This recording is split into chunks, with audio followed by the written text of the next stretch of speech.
por Borges. Depois a gente está junto.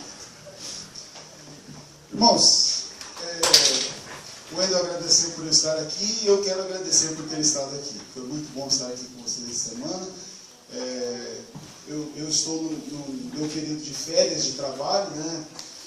E é uma coisa meio esquisita, né? Porque como professor, o meu trabalho é todas as noites falar com os alunos. E aí, agora nas férias, eu fiz isso de novo, né? Só que um público diferente, que me recebeu e a minha família toda muito bem. E eu agradeço muito aos irmãos por essa recepção, pela oportunidade de ver algumas pessoas conhecidas que eu não via há tempo, como o próprio Wendel, faz tempo que a gente não se via. Eu não sei se ele se lembra, mas a última vez que eu tinha visto foi uma vez no shopping, um encontro assim rápido, e antes disso só quando ele era desbravador do Clube de Caxias. Naquela época ainda ele tinha um apelido, eu não falei durante a semana, eu vou falar hoje, acho que não, né? Mas tinha mais graça na época do que agora o apelido. Você lembra como é que era? Não? Não lembra? Hoje lembrava. O pessoal se chamava ele de Conselheiro Bigode, não era isso? Não. Conselheiro Bigode. Agora, hoje não tem graça, porque ele já tem 20 e poucos, né? Mas quando ele tinha 14, 15, tinha um bigode farto. Era bem engraçado o bigode dele, né? Se destacava. E encontrei a Vânia, né? Que era da igreja do bairro, assim como a gente, e hoje cedo vi chegando uma criatura ali, né? Que é o Andreilson. Às vezes, quando eu penso no Andreilson, me dá um arrepio. Porque o pastor Janeilson, que é o irmão dele, e o Wendel eram da unidade, né, que eu era do... Qual que era o nome da unidade? Jaguar. Unidade Jaguar. Eles eram da unidade e aprontavam mais o normal para a idade. Mas o Andreilson, ele tinha o dom, eu era o diretor do clube, e ele tinha o dom de aborrecer o conselheiro dele, que era o Marlon Mozo, né? Não é isso? E ele chegava, até hoje vocês veem que ele não é muito grande, né? Mas naquela época, mais ou menos assim, ele chegava o conselheiro, não sei se ele lembra disso, tem coisa que a gente, depois que amadurece, faz questão de esquecer, né? Ele chegava o conselheiro e fazia assim, fica quieto.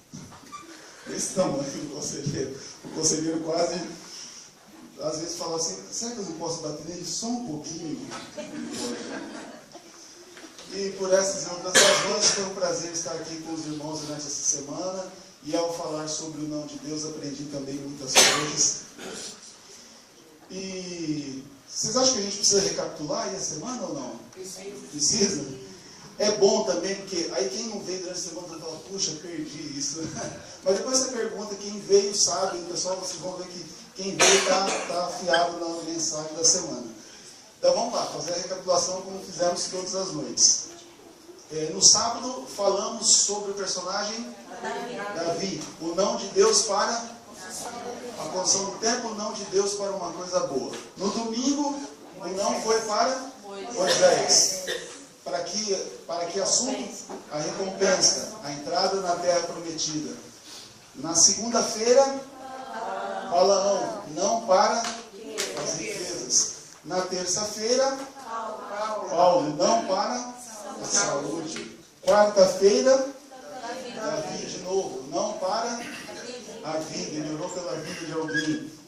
Quinta-feira, não para nós. Falamos sobre os 10 mandamentos. Não para a nossa morte. E ontem, sexta-feira, falamos sobre o não que foi dado para o próprio Cristo. O não que foi dado para que tivéssemos a salvação.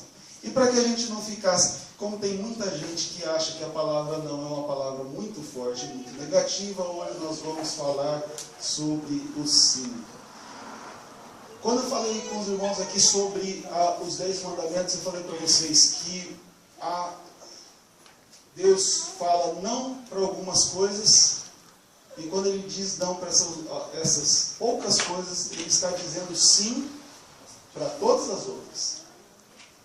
E às vezes a gente fica tão preocupado com o não, que a gente esquece do sim. A gente fica, não pode isso, não pode aquilo, não pode... É uma coisa engraçada.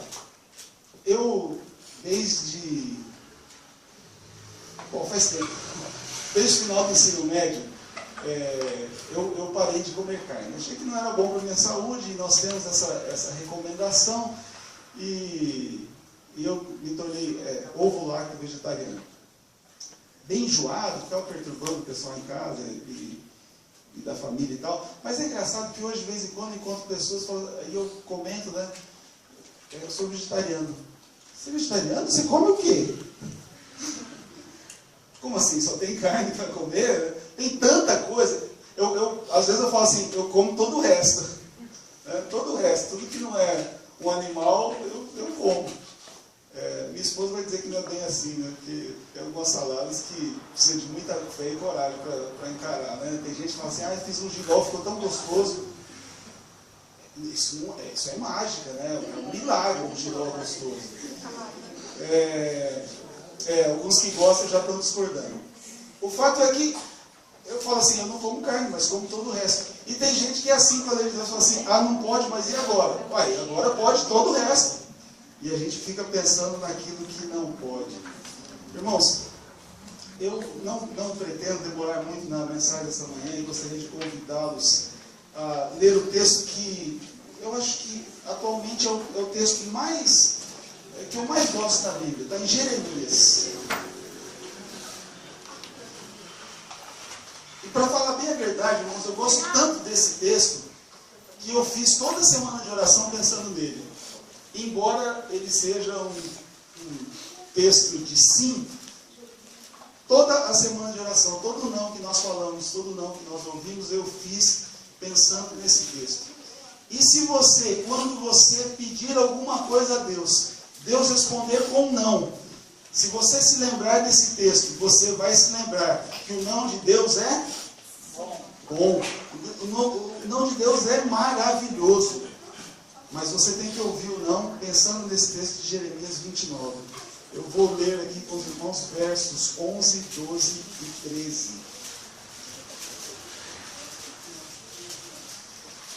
Só está chamando de Jeremias ainda. Depois de Isaías. Jeremias 29. Este trecho que nós vamos ver, ele faz parte de uma carta que foi enviado ao povo, aos judeus que estavam no cativeiro, né? No cativeiro babilônico. E o verso 11 diz assim: pois eu sei os planos que tenho para vós, diz o Senhor, planos de paz e não de mal, para vos dar uma esperança e um futuro.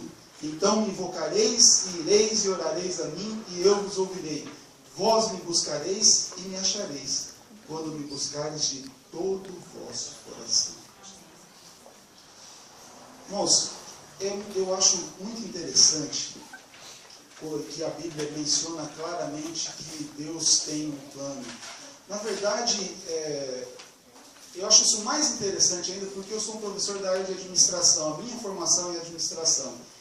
E muitas vezes a gente fala isso com os alunos de por que as empresas fecham as portas. Em muitos casos é porque não houve o devido planejamento. A pessoa não planejou direito o que ela queria. Ela não planejou direito para quem ela estava abrindo aquele negócio. Ontem eu comentava isso com a minha esposa e nós passamos ali no camelódromo. E aí tem assim, 50 lojas que vendem capinha de celular. Já viram isso? E é tudo o mesmo preço. Você vai em uma e fala, quanto é? É 15. Vai na outra e fala, quanto é? É 15. Vai na outra, então não faz diferença de eu comprar. Aí tem mais outras 50 que vendem roupas. Né? E o que mais? Mais uma ou outra com brinquedo, uma ou outra com alguns artigos eletrônicos. Aí você fala assim, um indivíduo que vende capinha de celular ali, o que ele tem de diferente dos outros? Nada. Ele tem um negócio ali que para ele vender é quase pela sorte. Depende do indivíduo chegar, eu vou nessa aqui, vou comprar nessa e não naquela outra. Às vezes falta um plano. No nosso país, em torno de 50% das empresas fecham as portas em 3 anos. 3 anos. Abriu, 3 anos depois não existe mais. Por quê? Porque faltou um plano. E Deus não é assim.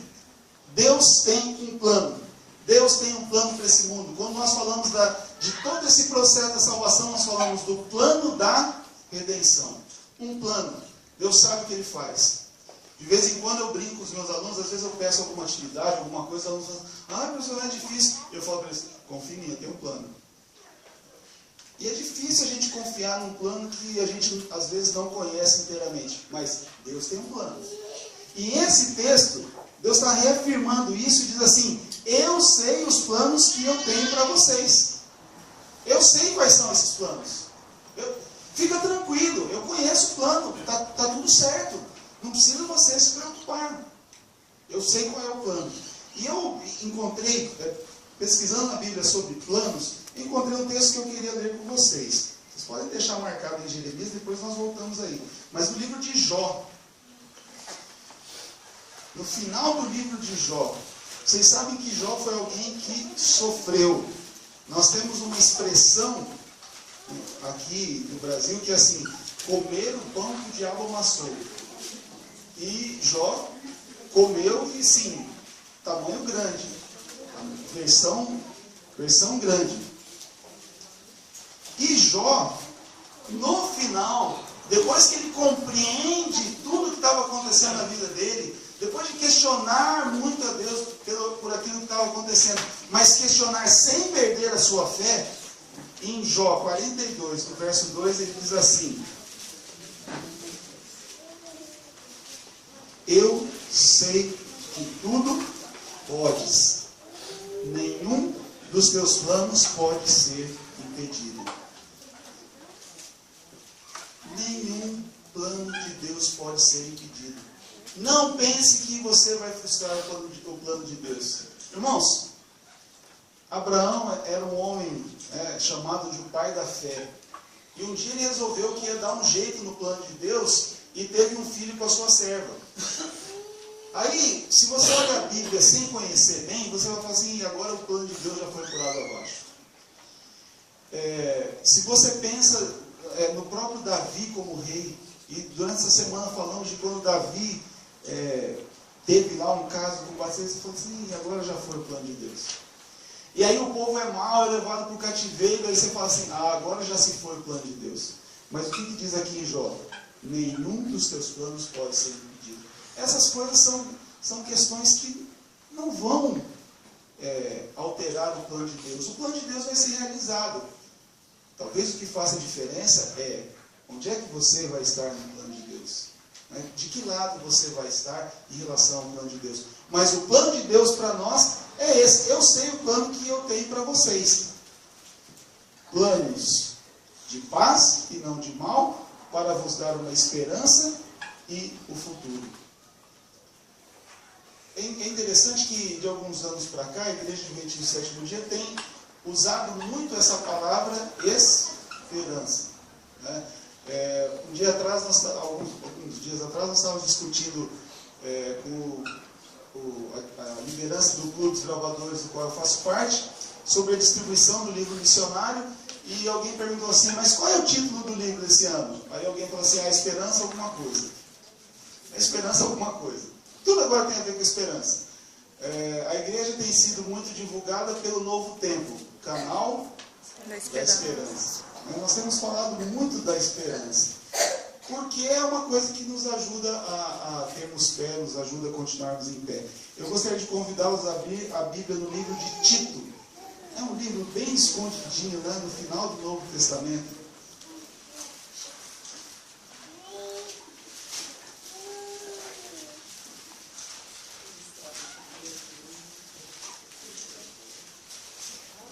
Depois de 2 Timóteo,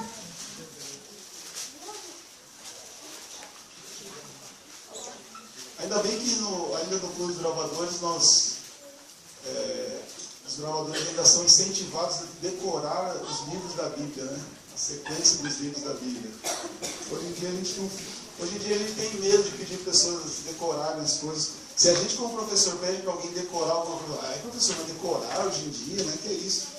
Não precisa decorar, é só saber procurar no Google. O livro de Tito, ele fala sobre a esperança. E ele fala sobre 2 fundamentos da nossa esperança. O primeiro fundamento está no primeiro capítulo de Tito, no verso 2. Vamos ler o verso 1 e 2. Paulo, servo de Deus e apóstolo de Jesus Cristo, segundo a fé dos eleitos de Deus e o pleno conhecimento da verdade, que é segundo a piedade. Na esperança do quê? Da vida eterna, a qual Deus, que não pode mentir, prometeu antes dos tempos eternos. Deus não pode mentir, nem o plano dele pode ser impedido, então nós temos prometido para nós, para nós, a vida eterna. Essa é uma parte fundamental da nossa esperança. E a outra parte que está ligada a ela está também em Tito, no capítulo 2, nos versos 11 a 13. Diz assim: pois a graça de Deus se manifestou trazendo salvação a todos os homens. Ela nos ensina a abandonar a impiedade e as paixões mundanas para que vivamos neste presente século sóbria, justa e piedosamente, aguardando a bendita esperança e o aparecimento da glória de nosso grande Deus e Salvador, Cristo Jesus. Qual é o segundo fundamento da nossa esperança? A volta de Jesus. E se nós voltamos ao texto de Jeremias, então, você vê que Deus diz assim: eu tenho um plano para vocês de dar uma esperança e um futuro. O que eu tenho para vocês é uma esperança e um futuro. Irmãos, às vezes as pessoas ficam aí querendo descobrir o que tem no futuro. Né? Tem gente que diz se olhar na palma da mão e ver a linha, não sei do que e tal. Aliás, a linha da minha vida aqui na mão deve estar com problema, porque uma vez eu cortei quando era moleque, ficou uma cicatriz aqui. Futuro. Tem gente que acha que se jogar, como é o nome? Búzios, né? Búzios, jogar búzios, aí vai aparecer a sua sorte. Cartas, tarô, ali vai ter o seu futuro. Eu não gastaria dinheiro com isso. Por quê? Porque o meu futuro já está escrito aqui. Deus tem para mim esperança e futuro. E aí nós vamos entender e precisamos entender uma coisa muito importante sobre quando nós pedimos as coisas e Deus diz não. Sabe por que Deus diz não? Porque Ele está preocupado com o seu futuro. Está preocupado com o seu futuro. Ah, Senhor, eu queria muito esse emprego. Esse emprego não vai ajudar que você tenha o futuro. Então, não. Paulo vai lá e fala: Senhor, eu tenho espinho na carne, me livra dele. E Deus olha e fala assim: se eu tirar o espinho na carne, vai acontecer o quê? Vai atrapalhar o seu futuro. Então, não. Quando nós adquirirmos essa compreensão, quando nós adquirirmos essa aceitação, quando nós tivermos essa fé no plano de Deus, o não de Deus vai ser maravilhoso. Porque Ele está dizendo assim: eu tenho um sim para você, mas o sim que eu tenho para você não é agora, é depois. E aí nós temos que falar às vezes um pouco sobre a maturidade do cristão. As crianças, até uma certa idade, elas não têm a capacidade de adiar a recompensa. Quer dizer o seguinte: se você fala para a criança assim, você mostra um sorvete, fala assim: eu tenho um sorvete aqui para você. Eu te dou esse sorvete agora, ou você espera um mês e eu te dou 10 litros de sorvete. O que a criança vai preferir? Irmãos, daqui um mês com uma criança é quase igual falar da eternidade para a gente. Não existe. Eu prefiro eu quero garantir o meu agora. Eu estou vendo sorvete, para que isso? Em um tempo atrás, lá no NASP, o pessoal andou divulgando um vídeo de algumas crianças que eles deixavam lá um doce, né? Como é que era? Um marshmallow. Marshmallow, isso. Marshmallow lá para as crianças. Né? E a criança, ele falava assim, como é que era? Se ele não comesse, depois ele ganhava outro, né? E a criança ficava ali. Uns olhavam, cheiravam. Teve um que pegou só um pedacinho e pôs na boca. Depois ele pegou só um pedacinho e pôs na boca. E depois ele pegou só um pedacinho e pôs na boca. E quando a pessoa chegou, já não tinha mais. Porque a criança não tem essa condição de pensar assim, não, é no futuro. Mas nós, o cristão maduro, ele tem que ter essa condição de dizer assim: olha, eu quero isso muito agora. Deus fala assim: não, porque eu estou pensando uma coisa para você que é muito melhor. Tem gente que fala assim: mas vai demorar demais. Vai demorar demais. Qual é o máximo que um ser humano vive aqui nessa terra hoje em dia? O que a Bíblia fala? Quando passa de quanto? Dos 70? Que é canseiro e enfado. Então, é muito longe. Né? E tem gente que acha que é muito. 70 anos. Irmãos, o que é 70 anos comparado com uma eternidade? Não é nada. Não é nada. E a gente acha que, eu estou fazendo um sacrifício tão grande de não fazer isso, de fazer aquilo. Não está fazendo, não. A eternidade é uma coisa infinitamente maior. Mas nós temos que confiar no plano de Deus. E aí nós ficamos igual crianças, imaturos na fé. E para as crianças isso está normal. Mas para a gente isso não é normal. E fala assim, não, eu quero agora, eu quero prazer agora. Isso tem muito a ver com o que nós vimos na quinta-feira sobre os 10 mandamentos. E fala assim, não adulterarás. A gente faz igual Sansão. Lembra o que Sansão falou para o pai dele? Pai, vai lá. Não, mas meu filho, ela não é do nosso povo. Mas é essa que eu gosto. Essa me agrada os olhos. Eu gostei, é essa que eu quero. E nós ficamos querendo coisas agora. Eu quero ter prazer agora. Eu quero ir na festa agora. Eu quero comer isso agora. Mas o plano de Deus não é para agora. Então Deus quer que eu tenha uma vida ruim. Não é nada disso. Ele vai te dar a vida que for melhor para que você chegue no futuro. Nesse plano dele. Nós temos que deixar de nos preocupar tanto com a nossa casa, né, com o nosso trabalho, com a riqueza. Eu não estou dizendo que nós não vamos ter uma casa, que nós não vamos ter um carro, que nós não vamos estudar, que nós não vamos trabalhar. Mas a questão é, qual é o lugar que essas coisas acontecem, que essas coisas estão na nossa vida? Em que lugar elas estão na nossa vida? Se elas estiverem no primeiro lugar, então isso está me atrapalhando para que alcance o plano que Deus tem para mim. Irmãos, e tem uma coisa que é interessante sobre Deus. Deus não está apegado a essas coisas. Então, se tiver alguma coisa que está te atrapalhando para chegar nesse futuro, Ele não tem problema nenhum em tirar isso de você. Assim como um pai, e aqueles aqui que são pais talvez já tenham feito isso, não tem problema nenhum em tirar da mão da sua criança pequena uma faca. Já viram uma criança pequena que vai lá e alcança e pega uma faca? Vocês já viram isso, pais? Seus filhos já fizeram isso? Aí você fala assim, eu não posso contrariar a criança, né? Deixa ele com a faca. Deixa ou não? Não, né? Tem que tirar. E dependendo, ainda dá uma palmadinha na mão. Fala assim, não pode. E Deus não tem problema nenhum em fazer isso. Meu filho, você está muito orgulhoso por causa desse emprego. Você está se achando tal. Sabe o que vamos fazer? Pensando no seu futuro, vamos tirá-lo agora. Ai, Senhor, a minha namorada agora não me quer mais. Meu filho, é o seguinte, pensando no seu futuro, essa namorada não ia dar certo para esse futuro. Então, eu vou tirar e pronto. Isso é bom ou é ruim? É bom. É para o seu futuro. Porque o que Deus tem para nós é esperança e futuro. E é interessante que o verso 12 começa dizendo assim, então me invocareis.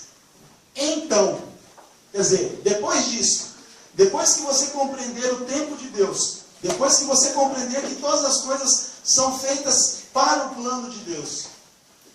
E é interessante que o Novo Testamento, quando fala sobre oração, e Cristo falou assim, que quando nós pedíssemos as coisas, devia ser feito como? De acordo com a vontade de Deus.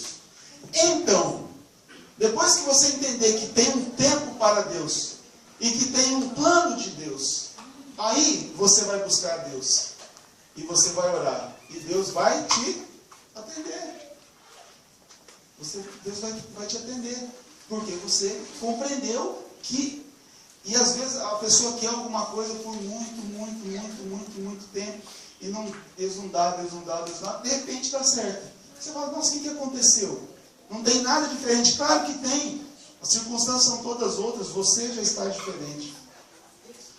E a Bíblia fala que o verso 13, vós me buscareis e me achareis. Eu fiquei pensando nessa palavra, buscar. Eu queria ler com vocês 2 versos de Mateus que falam sobre isso. Mateus no capítulo 7.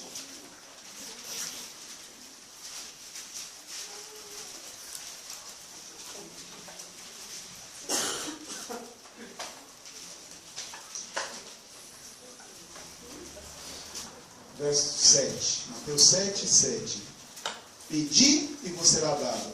Buscai e encontrareis. Batei e a porta vos será aberta. Continuem pedindo. Ontem eu falei sobre isso. Às vezes a pessoa fala assim, bom, o plano de Deus para mim ele já tem. Eu já sei o que vai... quer dizer, eu não sei o que vai acontecer, mas Deus tem um plano para mim. Seja sim ou seja não a resposta, vai ser bom para mim. Então não preciso orar mais. Precisa. A Bíblia fala, pede, bate, busca. É interessante que ela White comentando sobre oração, ela fala, oração não faz Deus descer até nós, mas nos faz subir até Ele. Então você precisa subir para você confiar no plano de Deus, para você crer no plano de Deus. E em Mateus ainda, um pouquinho antes aí, capítulo 6, verso 33, tem uma regra dessa busca, que é, buscai, pois, em primeiro lugar o seu reino e a sua justiça, e todas essas coisas serão acrescentadas. Busca, mas busca primeiro o reino de Deus. Busca de acordo com o plano que Ele tem para você. E as outras coisas são acrescentadas. E é interessante que o verso 13 acaba dizendo assim, e me achareis quando me buscardes de todo o vosso coração. Nossa, eu fico pensando assim, quando é que a gente faz as coisas de todo o coração? Sim, sabe? Completamente. Eu acho tão difícil isso. Alguns têm um temperamento diferente, parece que... Mas eu fico pensando, como é que é isso? Buscar a Deus de todo o coração. Eu, participando do curso de trovadores, eu gosto muito de fazer caminhadas. E eu tenho feito algumas caminhadas realmente difíceis. Caminhadas que você passa 4 dias com mochila nas costas, né? Por uma serra, subindo e descendo. E uma vez nós fizemos uma caminhada dessa e nós nos planejamos mal. E nós chegamos no final do 2º dia de caminhada e nós não tínhamos água. E não encontramos mais água no lugar onde nós estávamos. E nós caminhamos no outro dia, desde praticamente do amanhecer até mais ou menos 2 ou 3 horas da tarde sem água. Irmãos, aquele dia eu entendi. Vocês já devem ter ouvido esse verso. Vamos ler os versos 1 e 2 de Salmo 42.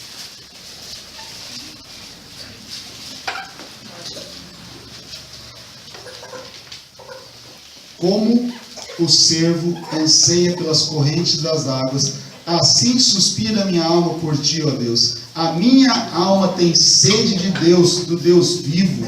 Quando entrarei e me apresentarei ante a face de Deus. Sabe, buscar a Deus de todo o coração como alguém que está morrendo de sede. Aí eu consigo entender esse verso. Eu quero muito falar com Deus, eu quero muito a vontade de Deus, eu quero muito buscar a Deus. Buscar-me-eis e me achareis quando me buscares de todo o vosso coração. Irmãos, é isso que Deus tem para nós. Ele está pensando na esperança e no futuro. Quando então você compreender que essa é a preocupação divina, você vai orar e você vai achar que as respostas de Deus são todas muito boas. Porque você vai estar sintonizado com Deus. Eu queria ler o último trecho da Bíblia. Está no livro de Salmos, no capítulo 27. Ontem nós lemos o texto de Apocalipse 21:4, não vamos ler de novo, mas eu quero mencionar para vocês. Eu falo que Deus tem para mim uma esperança e um futuro, e esse futuro trata de quê? Lá em Apocalipse diz assim, olha, vai ter um novo céu, uma nova terra, e nesse novo céu e nessa nova terra, não vai haver nenhuma daquelas coisas que durante a semana nós vimos os personagens bíblicos pedindo para que não tivesse. Porque lá não vai haver mais morte, não vai haver mais choro, não vai haver mais doença, não vai haver mais dor. Todas essas coisas vão ficar no passado. É isso que Deus tem para nós. Eu gostaria de terminar aqui com esse texto, então, de Salmos, no capítulo 27, e os versos de 1 a 4.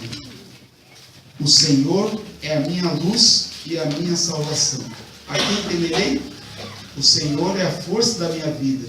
De quem me recearei? Quando os malvados, meus adversários e meus inimigos avançam contra mim para comerem as minhas carnes, tropeçam e caem. Ainda que um exército me cerque, o meu coração não temerá. Ainda que a guerra se levante contra mim, nele confiarei.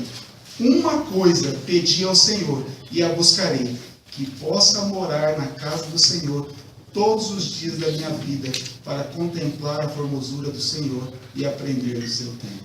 Amém. Essa é a oração. Uma coisa eu peço ao Senhor, eu quero estar lá. Uma coisa. Irmãos, tem uma oração que eu acho que é desafiadora da gente fazer, que é pedir que Deus faça na nossa vida o que for necessário para a nossa salvação. Se você pedir isso, eu posso assegurar, com base no que a Bíblia diz, Deus vai te atender. Vai ou não vai? Vai. Talvez não seja de um jeito bem gostoso. Talvez você não vai gostar. Mas o final é esse lugar sem dor e sem sofrimento que Ele tem preparado para nós. Que nós possamos orar para que sejamos prontos para estar durante toda a eternidade aprendendo de Deus. Amém.